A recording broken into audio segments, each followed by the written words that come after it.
ঘটনা তো সেরকমই, আমি ভালো করে দেখলাম, সেরকম কিচ্ছু পেলাম না। তাও বললাম যে ওনাকে আরেকবার ভালো করে দেখবো। তুই এখানে মানে কোনো দরকার? আর বলো না, বাবাকে নিয়ে এসেছি, সে তো মুখ ফুটে কিছুই বলে না, হঠাৎ দেখি দর দর করে ঘামছে। একটু প্রেশারটা চেক করে দাও না গো। সতু কাকু এখানে এসছেন? হ্যাঁ, মা বাবা দুজনেই এসেছে। কোথায়? বলে আমি তাহলে চলি ডাক্তার, কি বলো? ঠিক আছে সনাতন বাবু, আপনি একটু বসুন, আমি এসে আপনাকে দেখছি।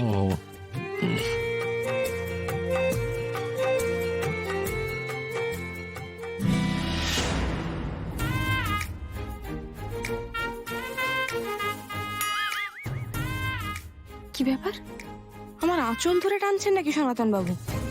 উনি কি করে করছেন এমন একটা কাজ? একজন বয়স্ক মানুষ হয়ে। ছি ছি ছি, এসব আপনি কি করছেন? এটা কি ধরনের অসভ্যতা? করেছি উনি আমি। অপর্ণা কি ধরে ফেললো নাকি? আমার কি দাড়িটা খুলে গেছে? কি করেছি? আপনি আমার আঁচলটা।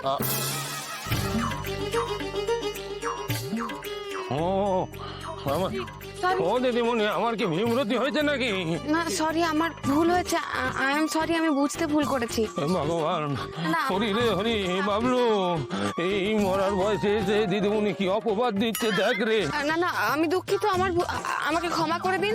আপনি আমার গুরুজন, আমার বাবার মত। এই বাবা, বাবার মতো না, তোমার বাবার মতো নয়, তোমার বাবার মতো নয়। কি হলো? কেন? না মানে আপনি এরকম করছেন কেন? না না না না, আমি কিছুতেই তোমার বাবার মতো নই। আপনাকে বাবার মতন বলেছি বলে আপনি এরকম আটকে উঠছেন কেন? মানে মানছি আমার ভুল হয়েছে, তা বলে আপনি এরকম করবেন? আমি তোমার বাবার মতো না গো, আমি আরো বড়। আমি বুড়ো, বুড়ো তো দাদুর মতো। তা বলে এরকম আর্তনাদ করবেন? আর আপনি জানলেন কি করে আপনি আমার বাবার থেকে বয়সে বড়? আপনি তো তাকে চেনেন না। দিদিমণি না দারোগা রে? হ্যাঁ, আপনি আমার সঙ্গে মশকরা করছেন। মস্করা একটু আগে কি হচ্ছিল? মস্করা হচ্ছিল। এসো সতু কাকু, বসো।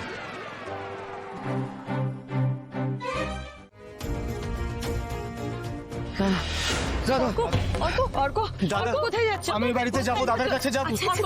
ঠিক আছে ঠিক আছে, এসো এসো এসো, তুমি শান্ত হও। আচ্ছা, আর্জুন কথা বলছে, আর্জুন কথা বলছে ও। বাবা, ওর কখনো কোনো টেনশন হলে, কোথাও কষ্ট পেলে সবসময় আর্যর কথাই বলে, আর্যকেই খোঁজে ও। ও, আমি আসলে ভাবছিলাম যে আমি যাবো ওই বাড়িতে, দাদা আমি যাবোই। অর্ক, অর্ক, তুমি শান্ত হও, আমরা সকলে আছি তো, তুমি কেন ভয় পাচ্ছ? পারছি না, এত চিন্তা নিয়ে আমি আর সত্যি পারছি না। এই সময় না আমার এখানে থাকাটা খুব দরকার।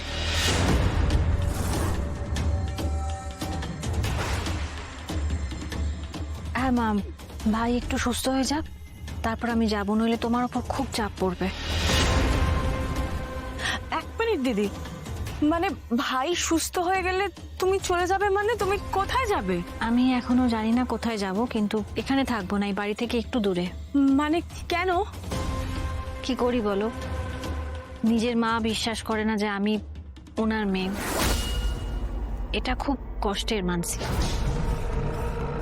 মাদ্রিল, আপনি আপনি দিদিকে চলে যেতে বলেছেন? না না, মা কিছু বলেনি আমাকে, আমি চলে যেতে চাই। সবাই তো আমাকে অবিশ্বাস করছে, কি করে এখানে থাকি বলো? আমি তো বুঝতেই পারছি না, মানে ডিএনএ রিপোর্ট মিলে যাওয়ার পরও আপনি এই কথাগুলো কেন বললেন? আর্যটার জন্য? ও গড! দেখো তুমি একটু শান্ত হও প্লিজ। হ্যাঁ, আমার থেকেও এখন বেশি ইম্পর্টেন্ট হচ্ছে অর্কর ভালো থাকাটা। আরে বাবা, তোমার ভাই তো এরকমই, কিন্তু এখন আমার মনে হচ্ছে ওর মাথার এই রোগটা কার থেকে পেয়েছে? আপনার থেকেই, মাদার-ইন-ল। বুঝলেন? আমি তো বুঝতে পারছি না, মানে আর্যদা এই বাড়ির কে? এই বাড়ির তো কেউ নন উনি। যা ইচ্ছে করুক না, তার জন্য দিদিকে কেন এই বাড়ি থেকে চলে যেতে হবে? ও তো এই বাড়িরই মেয়ে। একজন মাথা খারাপ মানুষও বোঝে, আপন আপন আর পর পরই হয়। তোরও তো বিশ্রাম দরকার একটু, সারাদিনই তো কিছু না কিছু নিয়ে দৌড়ে বেড়াচ্ছিস। কথায় বলে না, কর্মেই মুক্তি। আমি কাজেই ভালো থাকি রিজুদা। ওর বাবা কি গেছি মরে যাবো বাবলু রে, দাঁত আর বেশি দিন বাঁচবো না রে। আপনি একটু জল খাবেন? জল খেলে বুকের ভেতর থেকে উঠলে আসে জল। আপনি একটু বাবা গো মাগোটা কম করুন সনাতন বাবু, এত কথা বলে তো আপনার কাশিটা আরো বাড়বে। কষ্ট হচ্ছে ডাক্তার, খুব কষ্ট হচ্ছে গো। কি কষ্ট হচ্ছে বলুন? বাইরেও কষ্ট হচ্ছে, ভেতরেও কষ্ট হচ্ছে, শরীরের ভেতরেও কষ্ট হচ্ছে, কষ্ট শরীরের ভেতরেই হয়। মনের ভেতরেও হয় গো। বড্ড শরীর খারাপ গো, বড় সড়ো কিছু হয়েছে মনে হচ্ছে দিদিমণি আমার। বড় সড়ো হয়েছে, বড় সড়ো রোগ দেখছে। ও দাদু, তোমার পালসটা একবারে ঘোড়ার মতো ছুটছে। বয়স্ক মানুষের বলে তো মনেই হচ্ছে না, জিম করা কোনো বছর 40-এর মানুষের পালস পাচ্ছি। না না, ওই গ্রামে চাষবাস করেছি এতদিন, শক্তি শক্ত সমর্থই চেহারা, শরীরে তেমন ব্যায়াম নেই। কাশিটাই একটু চাগার দিয়ে বসেছে আমার শরীরে। ওহ ওহ ওহ, কোথায় গেল? রেস্ট করুন। দেখি বাবা, একটু জলটা খান, একটু আরাম লাগবে। আর ডাক্তার বাবু বললেন না কথা না বলতে? চুপ, একদম চুপ। আপনি যেমন বলবেন দিদি। আবার কথা বলে, মুখ বন্ধ। মুখ বন্ধ করে জল খাবো? আচ্ছা ঠিক আছে, রিজুদা একটু মাথাটা তোলা তো। না না, দরকার নেই। হাতে হাত রাখা থাক বাসা পাক আঙুলে আঙুল, চোখে চোখ রাখা থাক মিশে যাক জরুরে জরুর।